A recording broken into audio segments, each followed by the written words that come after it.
Qəzaya uğrayan Azalın təyyarəsi Qroznaya qədər olan uçuş hissəsində tam uçuşa yararlı vəziyyətdə olub. Mühərriklərinin hər ikisi qəza anına qədər texniki problem olmadan çalışıb. Təyyarə Bakıya qayıtmaq istəyərkən vurulub. Təyyarənin idarə etmə sistemləri itirildikdən 8 dəqiqə sonra kovyor əməliyyatı barədə məlumat verilib. Bu barədə məlumat Azalın Aktauda qəzaya uğrayan təyyarəsi ilə bağlı təhqiqata dair ilkin hesabatda yer alıb. Daha ətraflı sıradakı süjetdə.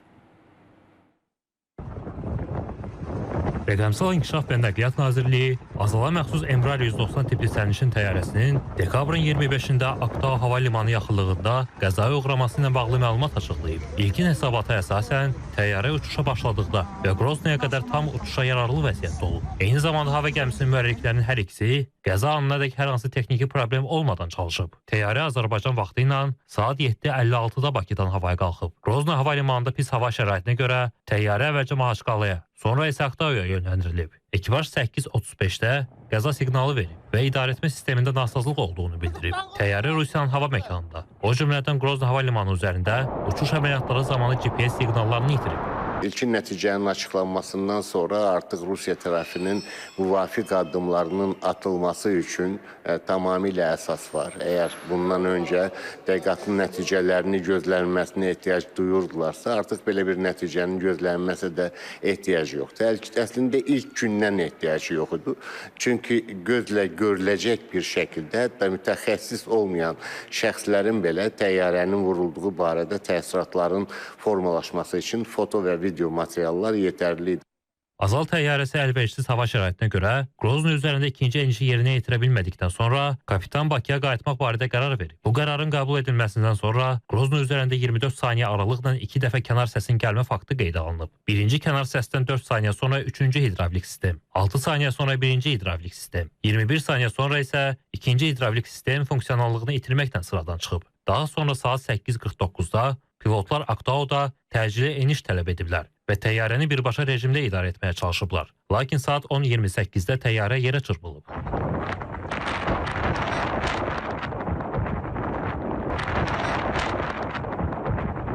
Hava gəmisinin füzelyajı daşkalanan zədələrin kənar obyektlərin təsiri nəticəsində formalaşdığı ortaya çıxıb. Təyyarənin korpusunda dəlib keçən və arxa hissəsində, xüsusilə şaquli və üfüqi stabilizatorlarda çox sayda, həmçinin sol qanadda və sol mühərrikdə kör zədələrin olması aşkar edilib. Reuters agentliyi isə anonim mənbəyə istinadən təyyarədən Panzer S raketinin bir parçasının tapıldığını yayıb. Məlumata əsasən həmin parçanın beynəlxalq ekspertizanın köməyi ilə müəyyən edildiyi qeyd olunub. İlkin hesabatda hava gəmisinin quşlarla toqquşmasına işarə edən hər hansı fakt barədə məlumat yoxdur. Rusiya tərəfi bugünədək təyyarənin hava məkanında olduğu zaman kovyor əməliyyatlarının tətbiq edildiyini bildirirdi. Lakin hesabatdan məlum olub ki, kənar müdaxilə nəticəsində 05:13:32-də hava gəmisinin əsas idarəetmə sistemləri itirilib. Əlaqələndirici dispetçer isə bundan 8 dəqiqə sonra, yəni 05:21:42-də kovyor əməliyyatı barədə Qroznaya məlumat verib. Kovyor rejimi ilk öncə tətbiq olunmamışdan öncə hava məkanı təmizlənməli idi.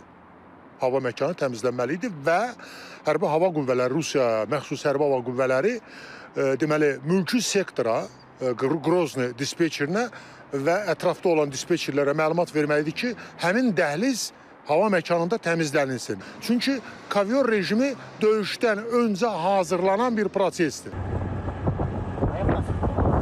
Hesabatda oksigen balonunun partlaması ilə bağlı hər hansı bir məlumat qeyd olunmayıb. Onu da əlavə edək ki, Chicago Konvensiyasına əsasən ilkin hesabatdan sonra qəza tarixindən bir il ərzində yekun hesabat hazırlanmalıdır. Həmin yekun hesabatın hazırlanması ilə bağlı Qazaxıstan və araşdırmada iştirak edən digər dövlətlər tərəfindən işlər artıq başlanılıb.